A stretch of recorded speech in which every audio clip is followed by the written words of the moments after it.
सकल कामार्थ सिद्धौ सिद्धि सहिताय महागणाधिपतये नमः। याद रखिए, भगवान ने कहा है अर्जुन से, भगवान कृष्ण ने कहा है, हे अर्जुन, जो मेरा भक्त नित्य व्रत मुझे समर्पित हो जाता है, अनन्या चिंतयन्तो माम्, जे जना अपरपाते, जो मुझे समर्पित हो जाता है, मेरा बन जाता है, मेरी शरण में आ जाता है, सब कुछ मुझे समझ लेता है, तुम्हें माता जपिता तुम्हें भगवत सखा तुम्हें विद्या द्रविणम तुम्हें सर्वम मम देव देव, सब कुछ मुझे समझ लेता है। पढ़ने से हटिए तो पढ़ाऊँ बैठा था कि सबकी ममता ताक पर कुआर चल बैठिए ना पढ़ाऊँ बैठा था। यदि भाई का, पुत्र का, या पति पत्नी का, माता पिता का, सारे रिश्तों को मुझसे जोड़ लेता है। ये सारे ताक की खूंटी, ये सारे रिश्तों को खूंटी पे टांग देता है। ताक बरसो मम पर, मन को जबरदस्ती मेरे चरण में लाता है, सब कुछ मुझे समझ लेता है।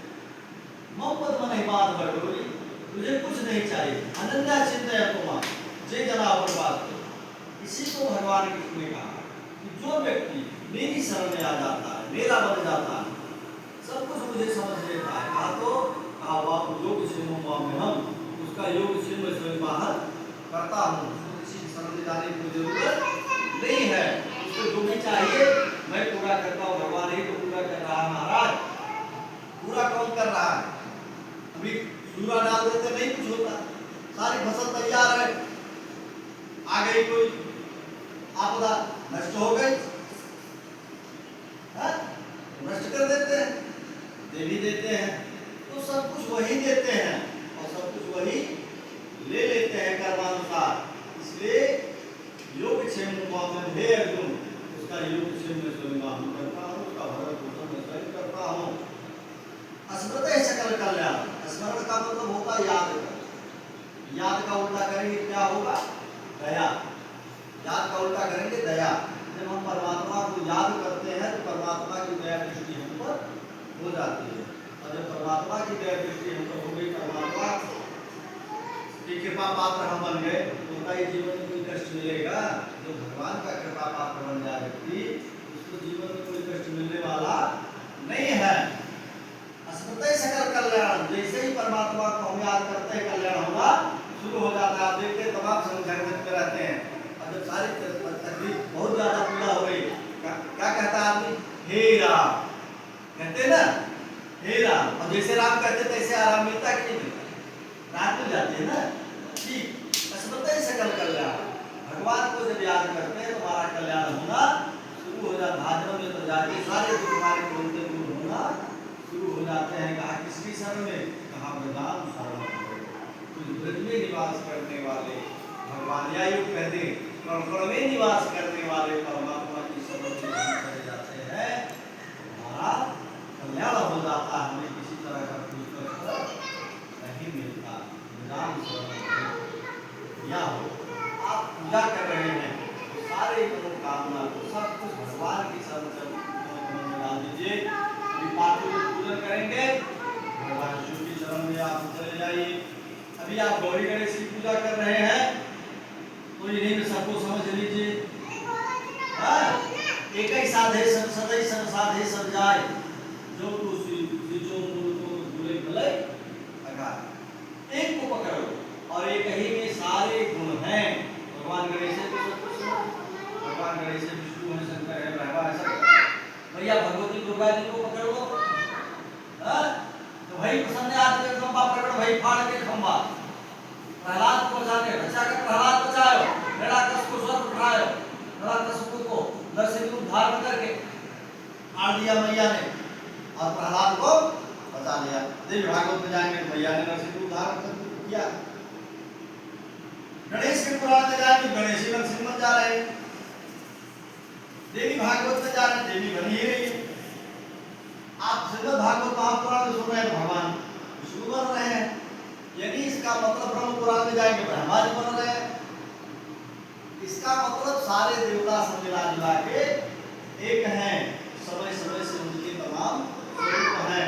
जिस स्वरूप में हम याद कर, जैसे एक स्त्री के कई रिश्ते होते हैं कि नहीं? आप ही के एक अकेले हैं, कई रिश्ते हैं कि नहीं?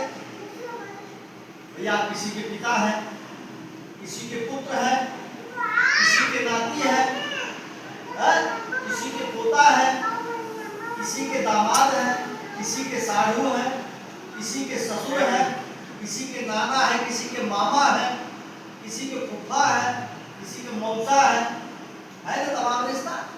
एक व्यक्ति की कितने रिश्ते, कितने स्वरूप, उसी तरह से कन्या के तमाम स्वरूप, किसी की पुत्री, किसी की पत्नी है, किसी की माँ है, किसी की आजी है, किसी की सासू है, किसी की साली है, किसी की बुआ है, किसी की मामी है, तमाम रिश्ते एक के हैं। उसी तरह से हमारे उस परमात्मा के तमाम स्वरूप हैं। जिस स्वरूप को हम ध्यान करते हैं वो उसी स्वरूप में आ जाता है। हम जो स्वरूप चाहते हैं जीवन में आ जाते हैं। हम भगवान शंकर स्वरूप में चाहते हैं शंकर बन के आ जाते हैं। गणेश रूप में चाहते हैं गणेश बन के आ जाते हैं। हनुमान जी के रूप में नहीं। सोचो, आप सोचिए, देखिए आज मस्ती में है, अरे मुझे पूजा की शुरू हो गई, 3 बजे आके पूजा का मतलब क्या हम समझे, यदि हम समझें, अब आप समझ लीजिए, लोग कहते भगवान उतना दयालु कौन हो सकता है? भगवान से ज्यादा कोई सरल है? भक्त को जिस रूप की आवश्यकता पर उस रूप में आता है। हम मोछ वाला बना के चाहते हैं तो मोछ वाला बन के आता है, और कुछ वाला बना के चाहते हैं कुछ भी बना के भगवान आ जाते हैं। हनुमान आ जाते हैं, हनुमान कुछ वाला बन के आ जाते हैं। सूंड वाले के रूप में चाहते गणेश बन के सूंड बना के आ जाते हैं। और यही नहीं, हमारे प्रभु तो 12 बन के सुगर बन के दिया जाता है। कल्याण करने के 12 भी बन जाते हैं कि भाई हिरण्यकश्यप को मारने लेके नरसिंह बन के आ जाते हैं। आते कि नहीं आते? जगत के कल्याण को, जीव को बचाने के लिए इस जल से मत्स्य अवतार मछली भी बन जाते हैं। धरती के भार को हरण करने के कछुआ भी बन जाते हैं, कछुआ भी बन जाते हैं। अब बताइए इससे ज्यादा सरल कोई होगा नहीं? कछुआ बन जा रहा है, मछली बन जा रहा है, हमारा 12 सुगर बन जा रहा है, गाय बन जा रहा है, शेर बन जा रहा है, बाघ बन जा रहा है। जिस रूप में हम चाह रहे हैं उसी रूप में वो आ जा रहा है। इससे ज्यादा हमको समय मिले वाला गाय में, या यूं कहते परमात्मा की भी सारी सर्व में हमारा समाहित है, हमारे भी आपके अंदर समाहित है। परमात्मा कहाँ है? घट घट घट में निवास है। और दुनिया खोजे क्या दूर खोजने जाते हैं, परमात्मा तो हमारे पास एक कण कण में उसका निवास है, लेकिन हम उसको देख नहीं पाते। इतना नजदीक है कि आंखों को उसकी खबर नहीं, और इतना